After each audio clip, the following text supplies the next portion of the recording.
제가 보는 관점에서 또 여러 학자들의 그 관점에서 이 폭풍우, 이 코로나 폭풍우의 원인이 어디에 있나 조금 더 성경적이고 또 신학적으로 생각을 해보면 우리가 이제 그 포스터의 폭풍 속에서 우리가 본 것들 그 관점에서 제가 정리를 좀 해봤습니다.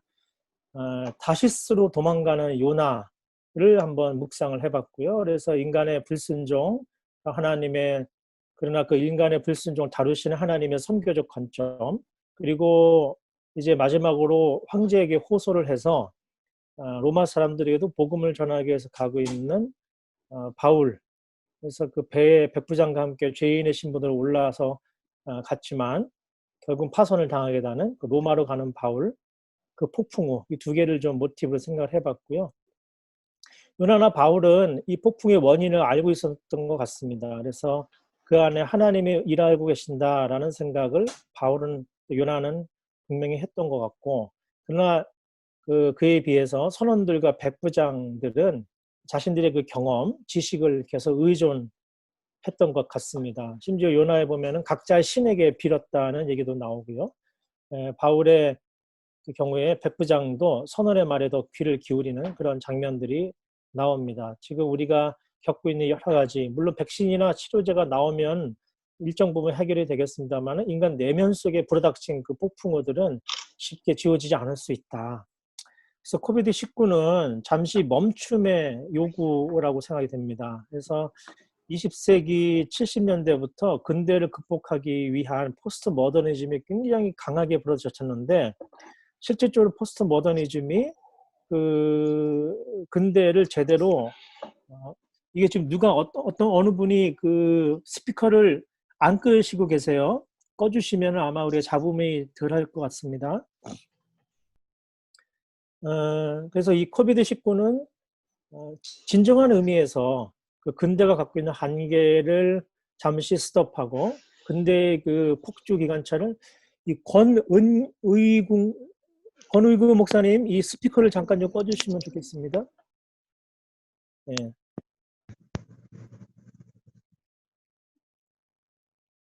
그래서 진정한 21세적인 문명 전환의 기회가 되지 않나 하는 생각을 하게 됩니다.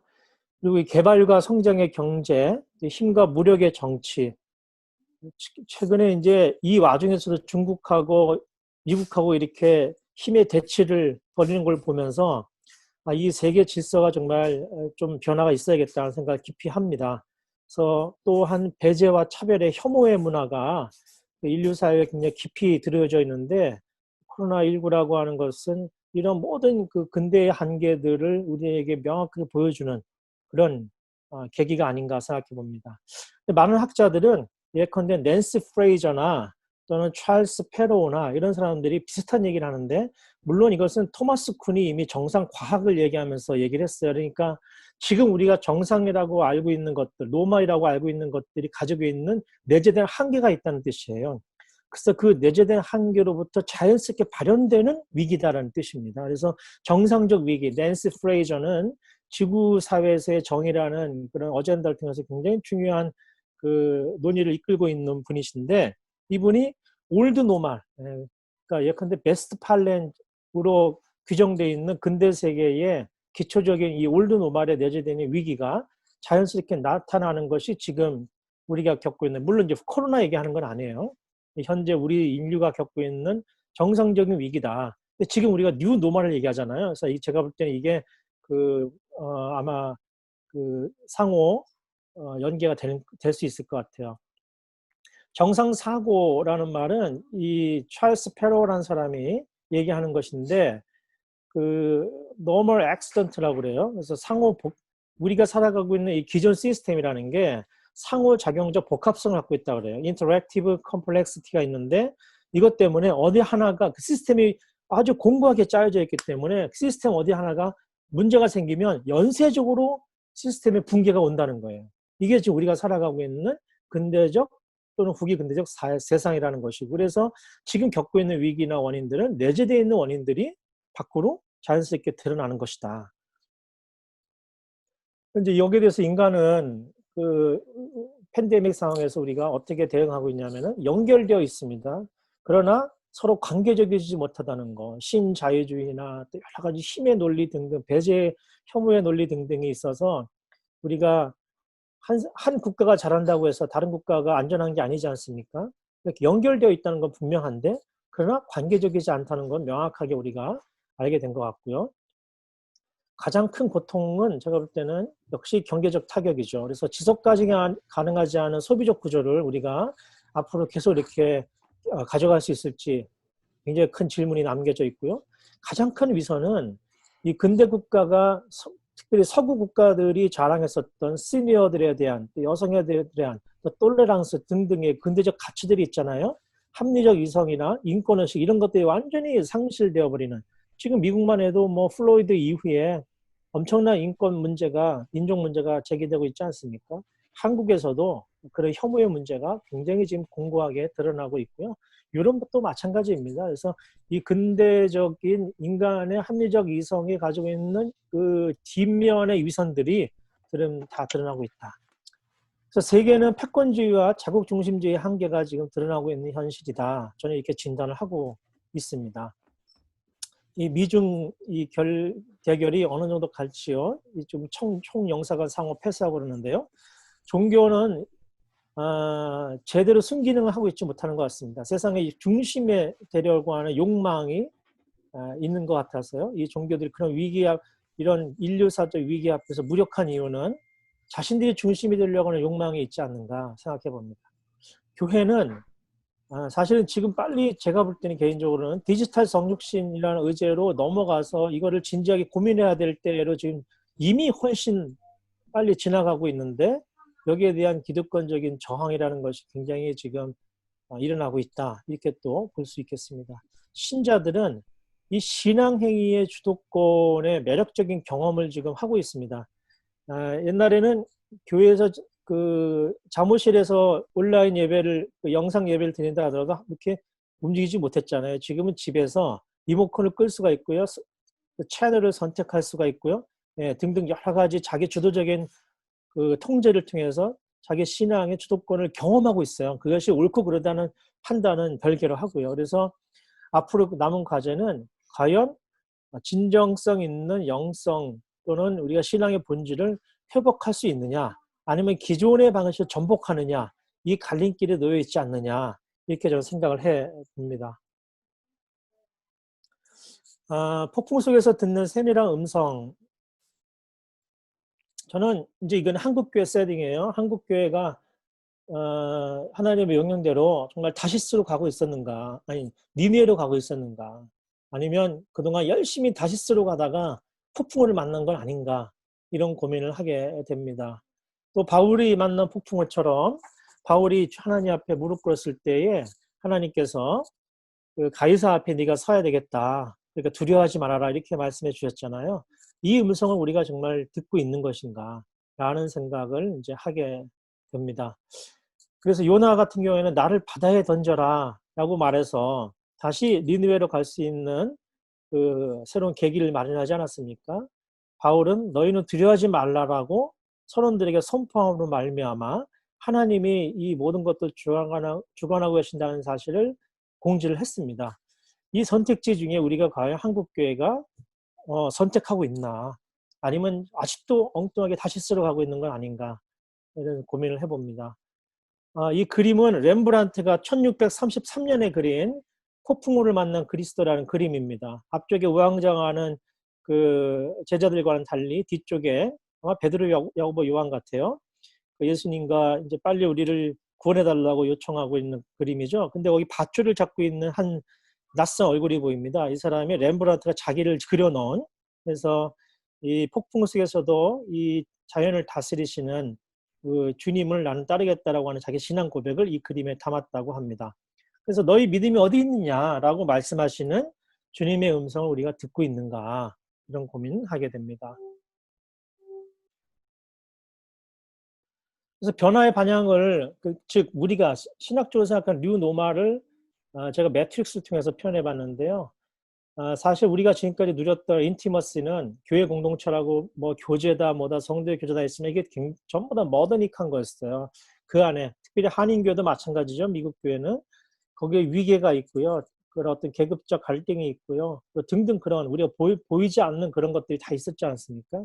근데 요번에 이제 어쩔 수 없는 소셜 디스텐싱을 통해서 머더 인티머시가 붕괴되는 경험을 우리가 하고 있다고 봐요. 근데 이 소셜 디스텐싱이 지금 우리는 못 모이니까 우리한테 굉장히 문제인데 저는 꼭 그렇게만 보진 않습니다. 머더 인티머시가 가지고 있는 한계들을 이번에 좀 정리하고 좀 극복하는 그런 계기로 오히려 적극적으로 전환시켜야 되겠다라고 생각을 해보는 것이고요. 그 소셜 디스텐싱의 방향성은 디센터드, 탈중심적이고 탈위계적이고 탈제도적인 방식으로 가게 될 것이다. 그거는 우리가 거부할 수 있는 변화가 될 것이다 라고 보는 것입니다. 그리고 점점 더 이제 앞으로 뉴 노멀에는 커먼 굿이라고 하는 가치가 굉장히 중요하게 부각이 될 거고요. 그래서 지구적인 연대나 또 이게 지금 그 스피커를 누가 켜놓으셨어요. 끄셔야 돼요.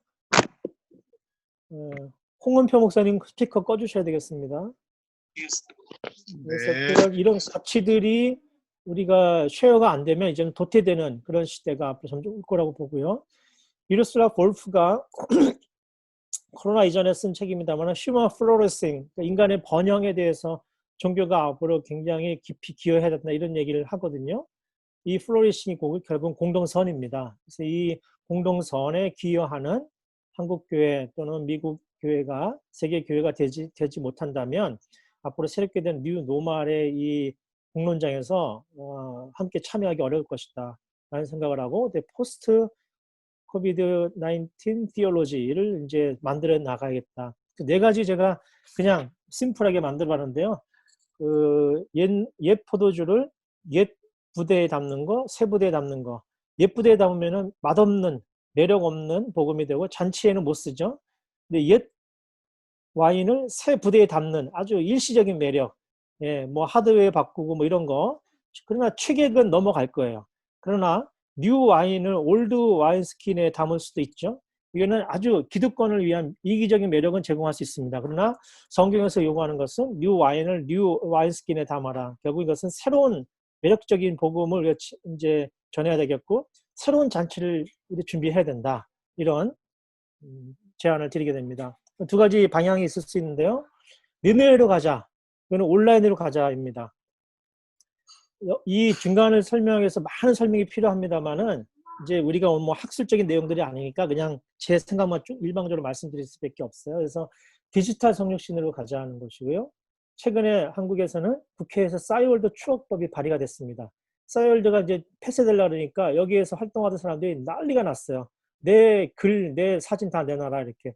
그게 니네 거냐 이게 공유다 이거는 사회적인 거다. 이런 이제 얘기거든요. 결국 온라인도 이미 알지 못하는 사이에 또 하나의 공동체, 또 하나의 사회, 또 하나의 기억들, 또 하나의 추억, 또 하나의 가정이 돼가고 있었다는 것이죠. 그래서 온라인 처치를 넘어서 온라인 크리스티애니티로 가야 된다. 이 호주의 피터 홀스필드가 얘기하는 주장인데요. 그래서 온라인 크리스티애니티, 아예 온라인 기독교를 새롭게 우리가 한번 지향을 해야 된다.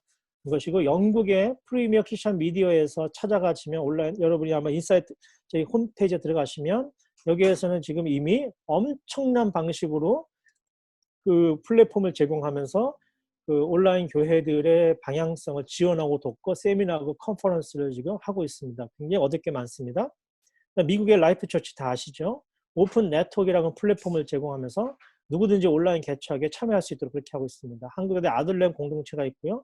또 우리 네트워크에 있는 권혁수 목사님이 이 카톡으로 교회를 하시는데 와이팅게일 공동체라는 걸 하고 있습니다. 자세하게 말씀드리기 어려울 것 같고요. 하여튼 이런 사례가 이미 시작되고 있다. 그 다음에 제국의 심장 로마로 가자. 이거는 이제 바울의 경우죠. 식탁 공동체로 가자. 디너 처치 얘기입니다. 새로운 관계로 성육신을 하려 가자. 근대적 관계, 이게 마더 인티머시는 이제 한계가 왔다.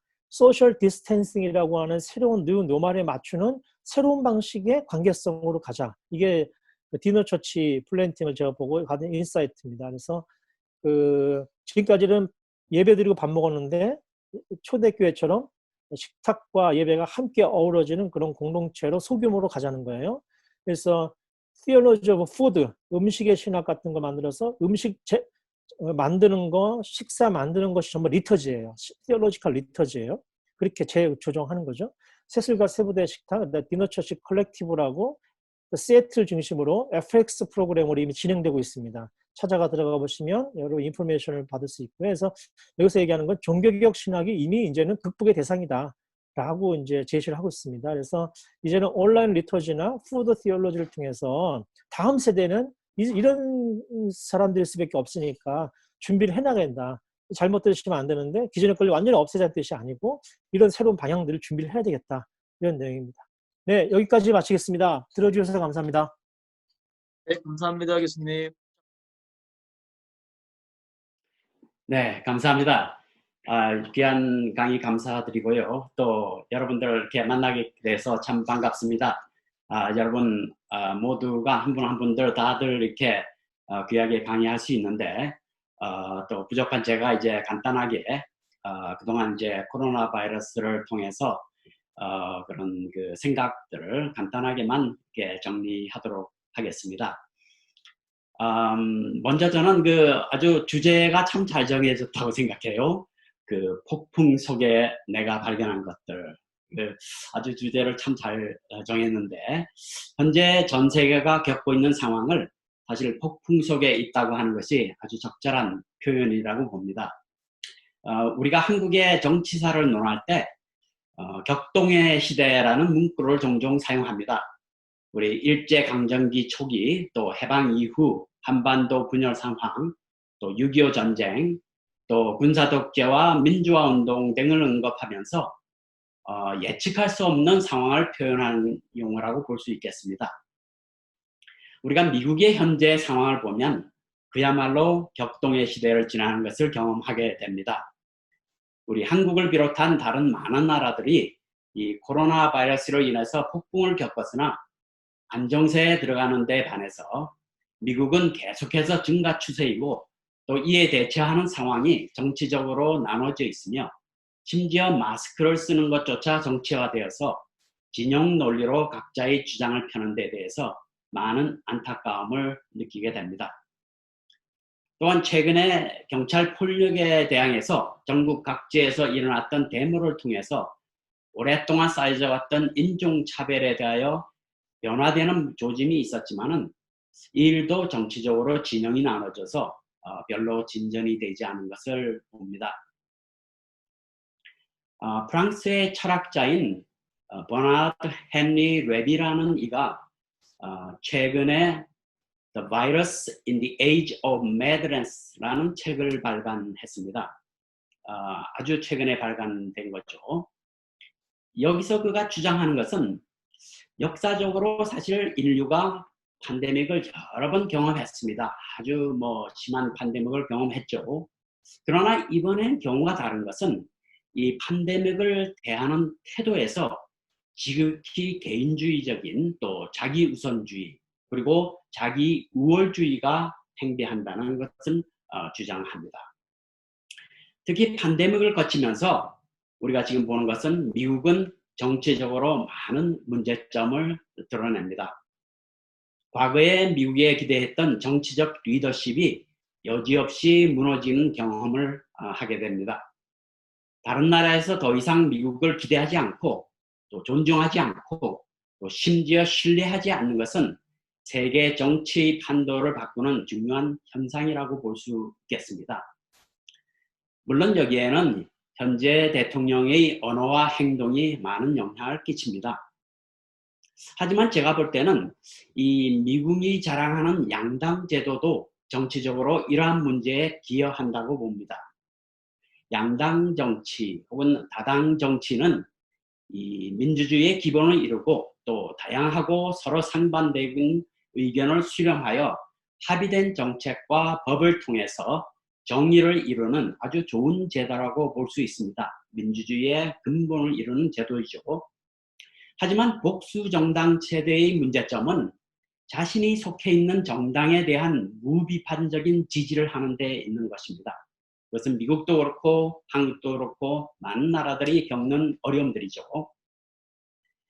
물론 자신이 속해 있는 정당이나 그룹에 대해서 또 단체에 대해서 지지하고 동의하는 것은 당연하지만은 그러나 그런 행동과 사고가 옳고 그름을 떠난 맹목적인 지지가 되어서는 안 된다고 봅니다. 우리의 생활 가운데서 양극화의 시대를 극복하며 공동의 선을 추구하는 것이 참으로 요구되는 시대라고 봅니다. 특히 기독교인으로서 우리는 정의와 진리에 어긋나는 행동이나 사고에 대해서 진영을 막론하고 과감하게 거절하고 대항하는 자세가 필요하다고 봅니다. 그런데 옳고 그름을 판단하는 구별하는 데는 하나님의 지혜가 필요한 것입니다. 우리가 폭풍 속을 지날 때 지혜롭게 판단하고 행동하는 것, 바로 그것이 참으로 우리에게 요구되는 사항이라고 볼 수 있겠습니다. 잠언 1장 3절에는 하나님의 말씀이 우리를 지혜롭게, 공의롭게, 정의롭게, 정직하게 행할 일에 대해서 훈계를 받게 한다라고 말을 하고 있습니다. 지혜가 참으로 중요한 것을 강조하는 것이죠. 사실 우리는 지식을 중요하는 시대에 자랐고 또 학교나 대학뿐 아니라 교회에서도 지식을 강조합니다. 그러나 인지적인 지식은 우리의 삶에 있어서 위기가 닥쳐왔을 때 어떻게 대처하는가에 대해서 도움을 줄 수 없는 경우가 많이 있습니다. 우리가 미국의 예를 보면 미국은 세계 최고의 의료시설과 의료진을 가지고 있지만 이번 상황에서는 위기에 대처하는 것이 매우 약한 것을 봅니다. 여기에는 레비가 지적한 대로 지극히 개인주의적인 우월감이 작용했다고 봅니다. 바이러스에 대한 지식은 있지만은 위기에 대처하는 지혜가 없었다는 것입니다.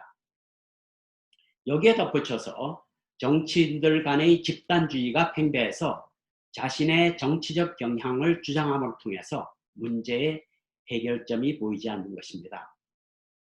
우리가 때때로 지혜를 이해할 때 과거의 전통적인 혹은 고전적인 교훈 등의 개념과 연관을 시켰지만은 그러나 오늘날 많은 연구를 통해서 사실은 지혜가 그 지혜의 중요성에 대해서 많이 강조를 하게 됩니다. 지혜가 공적 삶과 연관된 윤리, 또 가치, 또 아름다움, 또 인간의 전인적 형성과 성숙, 또 공동선, 커먼 굿, 그 다음에 장기적 안목 등의 영역에서 점차 중요하다고 볼 수 있습니다. 그래서 데이비드 포드라는 학자는 이 지혜의 신학을 주장합니다. Wisdom Theology죠. 그래서 이것은 그가 주장하는 것은 하나님 중심의 담론 가운데 지혜를 향한 사랑과 또 현명한 삶을 통합하려는 어떤 분별의 신학이라고 이렇게 정의를 해요. 즉 우리에게 분별할 수 있는 판단력을 도와준다고 이렇게 말을 합니다. 자, 그렇다면 지혜를 어떻게 추구할 것인가 우리 모두에게 주어지는 질문이죠. 어떻게 지혜롭게 삶을 살고 판단을 하고 또 실천을 할 것인가. 여기에 대해서는 또 우리가 몇 시간을 또 같이 토의할 수 있겠습니다. 그렇지만 이 짧은 시간에 저는 한 가지 겸손에 대해서 나누려고 합니다. 잠언서에 하나님을 경외하는 것이 지혜의 근본이라고 말하고 있는데 이것은 다시 말하면 겸손한 자세를 갖는 것이라고 볼 수 있겠습니다. 하나님에 대한 겸손만이 아니고 다른 이들과 다른 의견에 대해서 존중하고 인정하는 것이라고 봅니다. 또한 잘못을 했을 때 솔직하게 인정하고 또 바로 수정하는 것이라고 봅니다. 특별히 이번에 한국이 이번 사태에 다른 나라도 많은 나라도 그랬지만 지도자들이 초기에 잘못도 있었고 또 그로 인해서 많은 어려움이 있었습니다. 그러나 의료진들의 의견을 듣고 그들이 주도할 수 있도록 한 것은 아주 매우 잘한 것이라고 볼 수 있습니다. 그에 반해서 미국을 비롯한 여러 나라에서는 이 개인주의적인 우월주의로 인한 많은 피해를 보는 것을 보면서 지금도 또 보수 진보로 나눠져서 서로 상대방에게 책임을 전가하는 상황이죠.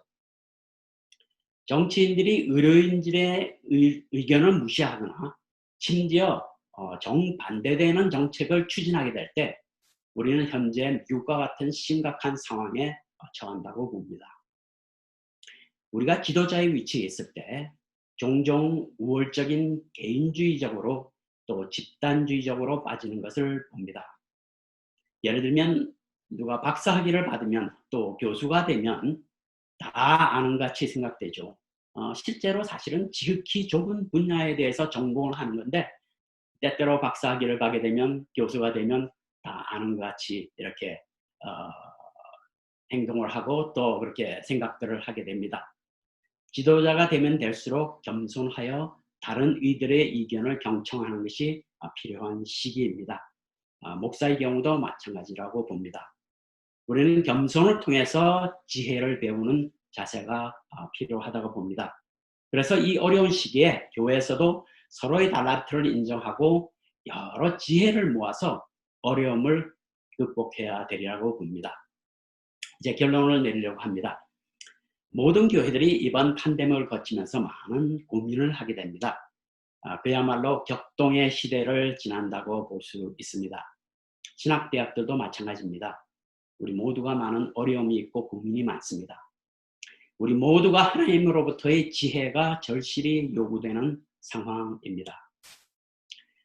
최근에 저는 특히 교회가 우리 주위에 어려움을 겪는 이들에게 도움을 베풀며 또 여러 가지 창의적인 시도를 추진하는 얘기를 들었습니다. 특별히 이 점에 대해서는 또 우리가 서로가 사례를 나누게 되기를 바랍니다. 이 시기에 내 교회만을 위해서 내 그룹의 권리만을 주장하기보다는 공공의 선을 추구하는 우리 교회가 되기를 바랍니다. 교회의 공적 신뢰를 우리가 얘기할 때 사회에서 더불어 살면서 우리 잠언서에 말한 것처럼 공의롭게 또 정의롭게 그리스도의 사랑을 나누는 것이라고 볼 수 있겠습니다. 그래서 우리가 폭풍 속에 있을 때 또 격동의 시기를 지날 때 더더욱 우리는 더불어 고통을 짊어지고 나가는 것이 필요하다고 봅니다.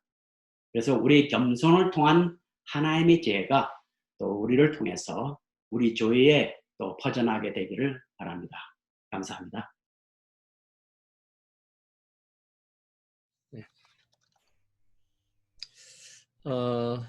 성 교수님, 성 교수님하고 김 교수님의 그 발제를 논찬하라 그래서 뭐 자격이 되나 뭐 이런 고민이 있었습니다. 부담이 컸죠. 그래서 제가 좀 전에 구글에다가 논찬 뜻 이렇게 쳤어요. 그랬더니 사람의 업적을 논하여 칭찬하는 것 뭐 이렇게 돼 있더라고요. 그래서 이거 전혀 논찬이 어렵지 않을 것 같습니다. 그냥 잠깐 저에게 인상적이고 또 도움이 되고 배움이 되고 같이 생각해 볼 만한 이야기들 그냥 지적하는 것으로 다시 그 두 분의 포인트를 좀 드러내는 것으로 논찬을 대신하려고 합니다. 두 분의 해안이 특별히 오늘의 상황에 대한 분석들 잘 해주시고 거기에다 의미 부여해 주시고 몇 가지 제안들 이렇게 해주신 것인데요. 그 제안들 자체가 우리들이 이 어마어마한 것들을 바라보는 그 눈들을 좀 날카롭게 해주었다라고 생각합니다. 먼저 성 교수님께서 코비드-19 리뉴얼을 가는 새 길이라고 말씀해 주셨는데요. 저도 그 성 교수님 이 제목이 굉장히 의미심장하다라고 주관적으로 해석을 좀 해보았습니다. 이 위기 자체를 소명, 새로운 길을 향해서 나아가는 새로운 기회로 이렇게 정의하신 듯한데요. 저는 되게 참신하다고 봅니다. 배웠습니다. 특별히 그 잠시 멈춤이라고 말씀해 주셨는데 그 뭐 잠시 멈춤의 큰 의미를 우리가 많이 부여하고 있지 않습니까? 저만 해도 너무 분주하게 달려가고 있는데 멈췄기 때문에 들을 수 있는 이야기들이 많이 있었던 것 같습니다. 컨디션은 있는 것 같습니다. 성 교수님의 제안대로 우리가 제대로 해야 되는 거죠. 제대로 하면 너무 귀한 기회가 될 것이다. 그런 믿음이 제게 격려가 되었습니다. 제게 특별히 이제 몇 가지 포인트를 말씀해 주실 때 아주 인상적이었던 것은 그 상황을 대하는 우리들의 대응 부분이었는데요. 명쾌한 설명이죠. 저도 그런 유혹이 있습니다. 그냥 대충 이 상황을 어림잡아서 분위기 파악하고 있다가 중간에 끼어서 이렇게 쫓아가거나 남들 따라하거나 뭐 이런 생각들, 유혹들이 계속 있는데요. 성 교수님이 이렇게 정확히 문장들로 이렇게 표현해주고 그 문장 하나하나의 의미가 굉장히 심오하게 담겨져 있는데 그것들이 오늘 저에게 이 상황들을 인식하는 데 굉장히 도움이 되었습니다. 특별히 이제 그 세 번째, 네 번째 부분에요. 교회 그리고 나서 디지털 성육신에 대한 기득권의 저항이라는 표현 써주셨고요. 신자 이야기할 때 신앙행위의 주도권의 매력을 경험했다. 이런 표현들이 저에게 있어서는 굉장히 그렇지 이런 느낌표로 다가왔습니다. 어떻게 보면 우리 목회자들이 처한 현실, 특별히 직면하고 싶지 않은, 살짝 피하고 싶은 그런 부분인데 정확히 지적을 해주셨기 때문에 저는 좋았습니다. 성 교수님이 제안들 해주셨잖아요. 와인하고 와인스킨 그 매트릭스 그 프레임워크가 오늘 저에게는 그런 도움이 될 것 같습니다. 지금 내가 하고 있는 일들 그리고 또 앞으로 하려고 하는 일들의 어느 카테고리에 들어있는지를 한번 이렇게 평가해 보면 저에게 굉장히 좋은 도움이 될 것 같습니다. 그래서 이 세션 끝나면 지금 우리 교회에 있는 모든 사역들이나 지금 관심 갖고 있는 것들을 거기다가 한번 카테고리화 해보고 싶습니다. 마지막으로 주셨던 실제적인 제안들은 이제 성 교수님의 의견이라고 이렇게 조건을 달고 쭉 말씀해 주셨는데요. 저에겐 좀 벅찹니다. 그게 뭐 전형적인 목사니까 그렇겠죠. 특별히 미국이요. 한국보다 몇 배 더 느리거든요. 스피드가 굉장히 느린데 그런 저희들에게 좀 벅차지만 한 번도 가보지 않은 길이고 우리 중에 누구도 한 번씩 다 가보지 않았기 때문에 이 팬데믹 상황에서 이런 창의적인 제안들을 가지고 저도 정말 따라하면서 또는 창의적으로 이것들을 실험해 보고요. 또 가능하면 또 보고도 하고요. 이렇게 그런 욕심 그런 생각들이 좀 들었습니다. 두 번째는 우리 김창원 교수님 발제해 주셨는데요. 교수님께서 이 미국의 현 상황에 대해서 쭉 말씀해 주셨는데 제 속이 다 시원해지는 느낌을 가졌습니다. 제 소견도 똑같습니다. 현재 아마 제 생각인데 아주 극단적인 에트노센트리즘이죠. 그래서 아주 백인들 중에 아주 극단적으로 우월주의에 사로잡혀 있는 사람들 외에는 상식적인 미국인들의 자존감은 굉장히 무너져 있을 거라고 생각합니다. 아니 자괴감 정도까지 갔을 거다. 저는 이렇게 보고 있습니다. 정치적인 구조, 교수님 지적해 주신 대로 또 양극화의 문제, 그게 덫이 되었잖아요. 또 거기서 판단 미스들 하고 또 맹목적인 지지들을 하고 저희는 매일 보고 있거든요. 교육계에서도 그렇고요. 정치계에서도 그렇고요.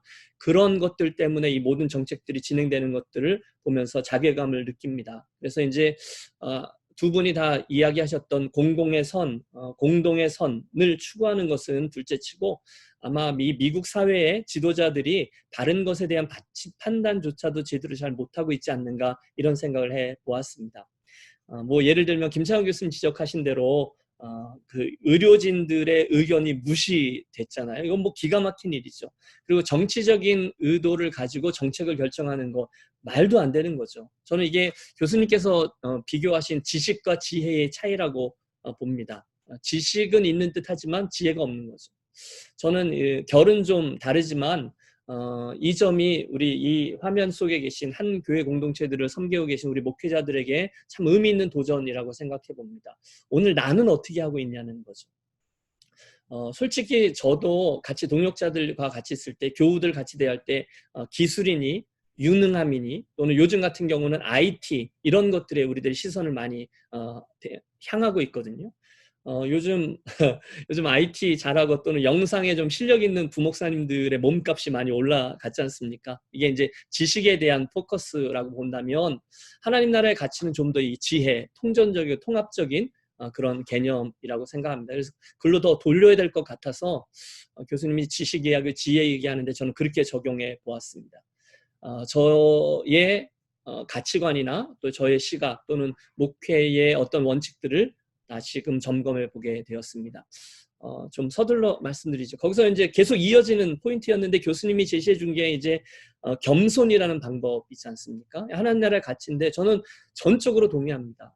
우리 모든 그리스도인들에게 선택의 여지가 없이 더 앤서로 주어져 있는 가치라고 믿는데요. 저는 요즘 미국의 매스컴에서 교수님이 지적하시는 그 개인주의 그리고 우월주의의 전형을 매일매일 보고 있습니다. 우리 트럼프 대통령께서 늘 나타나셔서 단 한 번도 저는 겸손한 모습을 본 적이 없습니다. 그런 느낌을 가지지를 못했습니다. 거의 다 비즈니스, 또 경쟁, 그리고 승리, 경쟁 이렇게 나아가는 거죠. 그래서 저는요, 김 교수님이 지금 해주신 이 겸손의 모습, 그 이야기를 그분이 좀 들었으면 좋겠다 이런 생각을 해봅니다. 겸손하고 지혜를 다 말씀하셨는데 이 두 개는 뗄래야 뗄 수 없는 패키지인 것 같습니다. 저도 개인적인 말씀을 드려 죄송합니다만은 인터컬처럴 스터디를 했는데요. 가장 큰 충격이기도 했고 가장 큰 배움이 바로 이것이었어요. I cannot see what you can see, 또 you cannot see what I see. 그러니까 내가 볼 수 없는 걸 당신이 볼 수 있다는 걸 내가 알고 혹시 당신도 내가 볼 수 있는 거를 당신은 못 볼 수 있다라는 것들을 인정하게 되는 게 제일 유익했던 것 같습니다. 정말 저는 겸손을 거기서 배웠는데요. 되게 다양한 나라에서 온 사람들이 하나님 이야기를 하는데 제가 한 번도 생각해보지 못했던 이야기들을 하는 거예요. 한국인이기 때문에 보지 못하는 것들이요. 그런데 그걸 통해서 하나님의 아름다움과 강대함을 보게 되었죠. 그래서 그렇게 되니까 겸손하게 될 수밖에 없고요. 또 그러니까 또 이 지혜가 생기는 것 같습니다. 그래서 이 폭풍 속에서 교수님이 제안하신 방법이죠. 겸손과 지혜는 참 시의적절하며 또한 성경적이다라고 인정하고 또 감사를 드립니다. 마지막으로 그 겸손과 지혜 그 자체가 교수님의 관심이기도 하고 우리들의 관심이기도 한 교회의 공적인 신뢰를 회복하는 진정한 길이 될 거다 이런 표현을 써주셨거든요. 그것 자체가 방법이기도 하지만 진짜 길이 된다라고 말씀하셨는데요. 예, 저는 그렇게 될 거라고 믿습니다. 교수님이 그런 제안을 하셨잖아요. 우리가 그 공적인 신뢰를 회복하려면 사회에서 더불어 살면서 공의롭게 정의롭게 그리스도의 사랑을 진정성 있게 나누는 것이다. 이런 말씀을 해주셨는데요. 저는 뭐 거기 이의는 없고 사족을 하나 달면 한국이든 미국이든 거기에 그 겸손과 지혜를 그렇게 행하되 그 행하는 기간이 우리들이 생각하고 있는 기간보다 훨씬 더 길어져야 될 것이다라는 뭐 예상을 해봅니다. 우리가 그만큼 잘 못하고 있었다는 것이니까 찍소리하지 말고 겸손히 행하면서 그 일을 쭉 해나가는 거죠. 뭐 며칠 전에도 한국의 그 정부에서 어떤 정책을 했잖아요. 뭐 소모임들 못하게 하고 그랬을 때 목사님들 막 나오셔서 한마디씩 하시고 또 이렇게 교회협의회에서도 그렇고 뭐 대학으로 말하면 대자보 붙이고 성명서 내고 막 그러셨는데 사실은 저는 약간 부정적으로 보았습니다. 겸손하지 않은 거죠. 그냥 사회에서 받아들여질 때까지 오죽하면 사회가 지금 그렇게 보고 있냐는 거죠. 그때까지 좀 조용히 이렇게 나갔으면 좋겠어요. 근데 저에게는 그 모습이요. 감히 우리를 건드려 이렇게 하면서 이렇게 팔을 걷어붙이는 모습처럼 보였거든요. 저희들이 좋아하지 않는 십자군 방법이지 않습니까? 근데 이제 겸손과 지혜는 그런 십자군의 방법이 아니라 그냥 예수님이 한 것처럼 십자가에서 조용히 피를 흘리는 게 맞으니까 오늘 우리들이 한국 사회나 또는 미국 사회에 미국에 있는 한인 사회 속에서 우리들의 모습이 우리들의 점수니까요. 좀 오래 걸리더라도 진정성을 가지고 계속 그 지혜와 겸손을 택하는 일을 계속해야 되지 않나 이런 생각을 해봅니다.